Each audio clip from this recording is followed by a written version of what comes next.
Hello student, आज हम आपका +1 क्लास के लेसन 2 के चैप्टर 2 के हम आपको यहाँ पे पार्ट शायद 3rd या 4th होगा ये आपका। उसके तहत हम आपको हिमाचल हिमालय तथा उत्तराखंड हिमालय की जानकारी देंगे। यानी कि हम बताएंगे आपको कि हिमालय की वो श्रृंखला या वो हिस्सा जो कि आपके हिमाचल प्रदेश में और उत्तराखंड में स्थित है, उसकी क्या क्या विशेषताएं हैं और वो कहाँ पर है। तो देखिए, हिमालय का यह हिस्सा पश्चिम में रावी नदी, यानी कि इस प्रकार से आपकी जो लास्ट नदी है रावी, उस नदी से लेकर और आपके उत्तराखंड में इस प्रकार से बीच का क्षेत्र काली नदी तक के, जो कि घाघरा की सहायक नदी है, के भी स्थित है। यह भारत के 2 प्रमुख नदी तंत्रों जिसमें आपका सिंधु और गंगा द्वारा प्रवाहित होती हैं, यानी कि इसमें से कुछ नदियां तो इधर निकल के आपकी सिंधु में चली जाती हैं और कुछ नदियां इस प्रकार से गंगा में मिलती हैं। इस प्रदेश के अंदर बहने वाली नदियां रावी, व्यास और सतलुज जो कि सिंधु की हैं, और यमुना और घाघरा जो कि गंगा की सहायक नदियां हैं, मिलती हैं। उसके बाद है हिमाचल हिमालय को सुदूर उत्तरी भाग लद्दाख के ठंडे मरुस्थल का विस्तार है, यानी कि उत्तर में इसके लद्दाख का ठंडा मरुस्थल पड़ता है, और लाहौल तथा स्पीति जिले में स्पीति उपमंडल में है आपका उत्तराखंड और हिमाचल हिमालय। हिमालय की तीनों पर्वत श्रृंखलाएं वर्त हिमालय, यानी कि जिसमें सबसे ऊंची ऊंची चोटियां हैं और जो सबसे लास्ट में है आपके नेपाल और चीन की साइड में, लघु हिमालय जो कि बीच में है, जिसको हिमाचल में धौलाधार और उत्तराखंड में नागतिभावी कहा जाता है, और उत्तर दक्षिण दिशा में फैली शिवालिक श्रेणी इस हिमालय खंड में स्थित है। यानी कि तीनों प्रकार के हिमालय जो है ना, वो आपके उत्तराखंड और हिमाचल हिमालय में स्थित हैं। लघु हिमालय में 1000 से लेकर 2000 मीटर ऊंचाई वाली पर्वत ब्रिटिश काल के लिए प्रमुख आकर्षण के केंद्र रहे थे। यानी कि जब अंग्रेजों का अधिकार था भारत पे, तो उस टाइम पे जो आपके उत्तराखंड हिमालय के जो 1000 से 2000 मीटर ऊंचे जो क्षेत्र थे, वहाँ पर अंग्रेज रहना पसंद करते थे। इसका एक कारण था, क्योंकि अंग्रेज जो थे वो गर्मी बर्दाश्त नहीं कर सकते थे, और हिमालय की 1000 से 2000 मीटर की ऊंचाई पे हमेशा मौसम सुहाना होता था, इसीलिए वहीं पे रहना पसंद करते थे। कुछ महत्वपूर्ण नगर जैसे कि धर्मशाला, मसूरी, कासोली, अल्मोड़ा, लैंडाउन और रानीखेत इसी क्षेत्र में स्थित हैं। तो ये आपने देखा आपके उत्तराखंड हिमालय में कौन से स्थान स्थित हैं।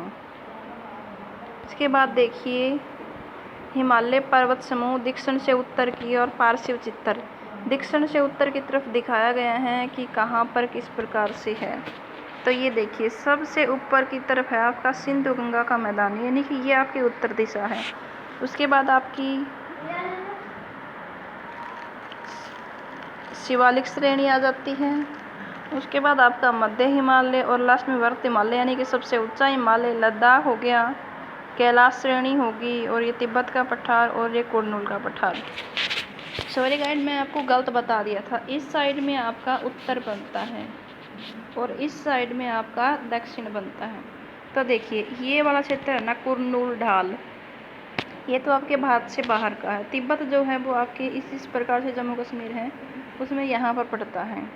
उसके बाद कैलाश श्रेणी आपकी यहाँ पे, फिर लद्दाख यहाँ पे, और वर्त हिमालय की श्रृंखला इस प्रकार से जाती है। उसके बाद मध्य हिमालय आ जाता है और लास्ट में शिवालिक आती है, और शिवालिक के बाद में आपकी इस प्रकार से इधर सिंधु और इधर गंगा नदी चली जाती है। तो ये आपने देखा यहाँ पे उत्तर से दक्षिण की तरफ का। इस क्षेत्र की 2 महत्वपूर्ण शतलाकृतियाँ शिवालिक और दून हैं। शिवालिक और दून तो हमने आपको पहले भी बता दिया था दून क्या होता है। यहाँ स्थित महत्वपूर्ण दून जो है वो चंडीगढ़ काल का दून, नालागढ़ दून, देहरादून, हरिके दून, कोटा दून आदि शामिल हैं। इसमें देहरादून जो है वो सबसे बड़ी घाटी है, यानी कि जो आपकी उत्तराखंड की राजधानी है ना देहरादून, वो आपके यहाँ का सबसे महत्वपूर्ण घाटी है और एक घाटी में स्थित है वो, जिसकी लंबाई लगभग 35 से 45 किलोमीटर और चौड़ाई जो है घाटी की आपके 22 से लेकर 25 किलोमीटर तक स्थित है। वर्त हिमालय की चोटियों में भोटिया प्रजाति के लोग रहते हैं। ये हमने आपको पहले करवाया भी था 9th क्लास में कि भोटिया प्रजाति कहाँ पे रहती है, तो अपने मानचित्र में भी उसको याद किया था। ये आपके उत्तराखंड और हिमाचल प्रदेश में रहते हैं। ये खानाबदोश लोग होते हैं जो कि ग्रीष्म ऋतु में बुग्याल यानी कि उच्च परिस्थित घास के मैदानों में चले जाते हैं। तो ये भी कई बार पूछ लिया जाता है बुग्याल क्या होता है। तो पर्वतीय क्षेत्रों में ऊंचाई पर स्थित घास के मैदानों को बुग्याल कहा जाता है। उसके बाद आती है आपकी शिवालिक। शिवालिक क्या है? तो शिवालिक शब्द की उत्पत्ति देहरादून के नज़दीक शिवावाला में पाए जाने वाले भूगर्भिक रचनाओं से हुई है।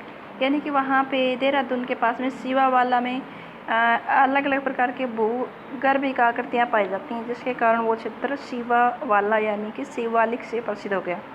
किसी समय में यहाँ इंपीरियल सर्वे का मुख्यालय स्थित था, जो बाद में स्थायी रूप से देहरादून में स्थापित कर दिया गया। तो ये आपने शिवालिक के बारे में जाना। अब देखिए और है, सर्द ऋतु में घाटियों में लौट आते हैं। ये बात हो रही है आपके भोटिया प्रजाति की, जो बुग्याल के घास के मैदान में जाती है। प्रसिद्ध फूलों की घाटी भी इसी पर्वतीय क्षेत्र में स्थित है। तो कई बार पूछ लिया जाता है प्रतियोगिता परीक्षा में कि फूलों की घाटी जो है वो कौन से हिमालय में स्थित है। तो फूलों की घाटी जो है वो आपके उत्तराखंड और हिमाचल हिमालय में स्थित है। गंगोत्री, यमुनोत्री, केदारनाथ, बद्रीनाथ, हेमकुंड साहिब भी इसी इलाके में स्थित है और ये आपके महत्वपूर्ण तीर्थस्थल हो गए। इस क्षेत्र में 5 प्रसिद्ध प्रयाग नदी संगम भी हैं, जिनका विवरण पुस्तक 3 के अध्याय में किया जाएगा। यानी कि तीसरे लेसन में हम जब नदियों का अध्ययन करेंगे तो वहाँ पर हम आपको सारे के सारे प्रयाग दिखाएंगे। उसमें आपका देव प्रयाग, रुद्र प्रयाग वगैरह सारे प्रयाग आते हैं। क्या आप कुछ अन्य महत्वपूर्ण प्रयागों के नाम बता सकते हैं जो भारत के अन्य भागों में स्थित हैं? तो वो हम आपको आगे बताएंगे। उसके बाद स्टूडेंट आपका नेक्स्ट हिमालय आ जाता है दार्जिलिंग और सिक्किम हिमालय। अब आपको लग रहा होगा कि बीच वाला हिमालय कहाँ चला गया। तो बीच वाले हिमालय का अध्ययन हम इसलिए नहीं कर रहे हैं क्योंकि वो अधिकतर क्षेत्र जो है आपका वो चीन में पड़ता है। इसके पश्चिम में नेपाल हिमालय और पूर्व में भूटान हिमालय स्थित है। दार्जिलिंग और सिक्किम हिमालय पर हम पहुंच चुके हैं। यानी कि हम आपको अभी मानचित्र में एक बार फिर से दिखा देते हैं कि हम कहाँ का अध्ययन करेंगे। अब हम सिक्किम हिमालय का अध्ययन करेंगे। तो इसमें तो आपका दिखाई नहीं दे रहा शायद ढंग से, वरना हम आपको अभी दिखा देते कि कहाँ पे क्या है। एक मिनट स्टूडेंट, अभी दिखाते हैं। हाँ, इस वाले मैप पे देख लीजिए, सिक्किम जो है वो आपका यहाँ पर स्थित है। इसका मतलब हमने इधर हिमालय पढ़ लिया था जम्मू कश्मीर का, ये वाला हिमालय पढ़ लिया था हमने आपका हिमाचल और उत्तराखंड हिमालय। अब हम आपका सिक्किम और दार्जिलिंग हिमालय पढ़ेंगे, यानी कि इस वाले क्षेत्र का अध्ययन करेंगे। तो इसके जो है ना पूर्व में तो आपका, पश्चिम में तो आपका नेपाल पड़ता है, दिख भी रहा आपको, ये वाला क्षेत्र आपका नेपाल है। और इसके इधर जो है वो आपका उत्तराखंड नहीं है, अरुणाचल भाई, हाँ इधर आपका अरुणाचल हिमालय पड़ता है। तो बीच में आपका सिक्किम और दार्जिलिंग हिमालय है। आगे देखिए,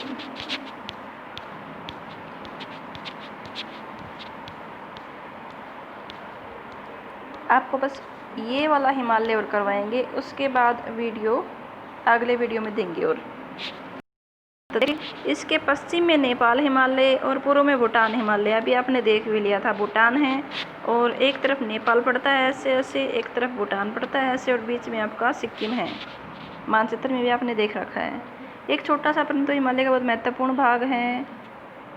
तेज बहाव वाली तिस्ता नदी बहती है और कंचनजुंगा जैसी ऊंची चोटियाँ भी तथा गहरी घाटियाँ भी यहीं पे पाई जाती हैं। कौन से हिमालय में? दार्जिलिंग और सिक्किम हिमालय में। इन पर्वतों के ऊंचे शिखरों पर लेप्चा जनजाति और दक्षिणी भाग में विशेषकर दार्जिलिंग हिमालय में मिश्रित जनसंख्या। एक आपने देखा कि आपका जो उत्तराखंड हिमालय था उसमें आपका भोटिया जनजाति रहती थी और यहाँ पर आपकी लेप्चा जनजाति रहती है। जिसमें नेपाली, बंगाली और मध्य भारत की जनजातियाँ भी शामिल पाई जाती हैं। यहाँ की प्राकृतिक दशाएँ जैसे कि मध्यम ढाल, गहरी जीवांशयुक्त मिट्टी, संपूर्ण वर्ष भर वर्षा होते रहना, मंद शीत ऋतु का फायदा उठाकर अंग्रेजों ने यहाँ पर चाय के बागान लगाए थे। यानी कि आपके दार्जिलिंग में अंग्रेजों के टाइम में चाय के बागान लगाए गए थे। बाकी हिमालय के क्षेत्र से ये भिन्न है क्योंकि यहाँ द्वार स्थलाकृतियाँ पाई जाती हैं जिनका प्रयोग चाय बागान लगाने के लिए किया जाता है। और द्वार का मतलब होता है ऐसे ढलवा क्षेत्र जिसके ऊपर चाय का बागान आसानी से लग सकता है। सिक्किम और दार्जिलिंग हिमालय अपने रमणीय सौंदर्य यानी कि काफ़ी ज़्यादा सुंदर है। वनस्पति जगत भी वहाँ पे काफ़ी ज़्यादा वनस्पतियाँ पाई जाती हैं और प्राणी जगत है, वहाँ पर अलग अलग प्रकार के प्राणी भी पाए जाते हैं और ये आर्किड के लिए जाना जाता है। तो ये हमने आपको आज 2 हिमालय करवा दिए। एक हिमालय हमने किया था आपका उत्तराखंड और हिमाचल हिमालय, दूसरा हमने आपको दार्जिलिंग और सिक्किम वाला हिमालय बता दिया। अब हम अरुणाचल प्रदेश वाला हिमालय जो है वो आपको नेक्स्ट वाले वीडियो में समझाने की कोशिश करेंगे। तो डियर स्टूडेंट, अगर आपको ये चीज़ें समझ में आ रही हैं तो आप इन वीडियो को देखने के साथ साथ में वीडियो को लाइक भी कर दिया करो, क्योंकि ये आपके ही फ़ायदे की चीज़ है। हम आपको NCERT पढ़ा रहे हैं और इसके तहत अगर आप इन चीज़ों को ढंग से देख रहे हो तो फिर आपको आगे कभी भी क्लास के अंदर दिक्कत नहीं आएगी। क्योंकि अगर आपने हर एक चीज़ को पहले ही अच्छे तरीके से समझ लिया तो फिर बाद में आपको अब भी नहीं, आगे आने वाले टाइम में भी प्रतियोगिता परीक्षा में भी कभी दिक्कत नहीं आएगी, क्योंकि आपको बहुत सारी चीज़ें तो अब भी हम साथ साथ में कवर करवा रही हैं। तो ये आपके फ़ायदे की बात है कि आप वीडियो को देखो और अधिक से अधिक इनको समझने की कोशिश करें। बाकी आपकी मर्ज़ी, अगर आपको नहीं देखना है, नहीं समझना है तो हम क्या कर सकते हैं, हम तो अपनी तरफ से पूरी कोशिश कर रही हैं। तो डियर स्टूडेंट, आज के लिए इतना ही काफ़ी, बाकी हम आपको कल करवाएंगे।